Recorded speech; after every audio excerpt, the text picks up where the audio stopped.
తెలంగాణ ప్రభుత్వం ప్రతిష్టాత్మకంగా నిర్వహించబోతున్న గద్దర్ తెలంగాణ ఫిల్మ్ అవార్డులకు దరఖాస్తులను ఆహ్వానిస్తోంది. ఈ మేరకు విధి విధానాలు ఖరారు చేసినట్లు తెలంగాణ ముఖ్యమంత్రి రేవంత్ రెడ్డి ప్రకటించారు. మార్చి 13వ తేదీ నుంచి దరఖాస్తులు చేసుకోవచ్చు. అంతేకాకుండా గతంలో ఇవ్వని నంది పురస్కారాల స్థానంలో ఇక ప్రతి ఏటా గద్దర్ తెలంగాణ ఫిల్మ్స్ అవార్డ్స్ పేరిట ఇవ్వబోతున్నారు. ఈసారి పురస్కారాల ప్రధానోత్సవం తేదీ కొంచెం అటు ఇటు కావచ్చు, కానీ వచ్చే ఏడాది నుంచి ఉగాది పండుగ రోజునే ఇవ్వాలని నిర్ణయించారు.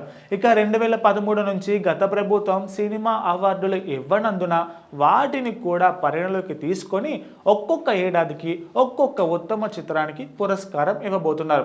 ఇక 2024 సంవత్సరానికి నటీనటులు, సాంకేతిక నిపుణుల వ్యక్తిగత అవార్డులతో పాటు ఉత్తమ ఫీచర్ ఫిల్మ్, బాలల చిత్రం, జాతీయ సమైక్యతా చిత్రం, పర్యావరణం, చారిత్రక సంపద తదితర విభాగాల సినిమాలకు గద్దర్ అవార్డులు ఇవ్వబోతున్నారు. అలాగే యువ ప్రతిభను ప్రోత్సహించేందుకు తొలి feature film, social effect film, documentary film, short film, animation film తదితర విభాగాల్లోనూ పురస్కారాలు, అలాగే నగదు ప్రోత్సాహకాలు కూడా ఇవ్వబోతున్నారు. తెలుగు సినిమాపై పుస్తకాలు, విశ్లేషణాత్మక వ్యాసాలు రాసే ఫిల్మ్ జర్నలిస్టులకు కూడా అవార్డులు ఇస్తామని Telangana film development corporation chairman Dil Raju తాజాగా తెలియజేశారు.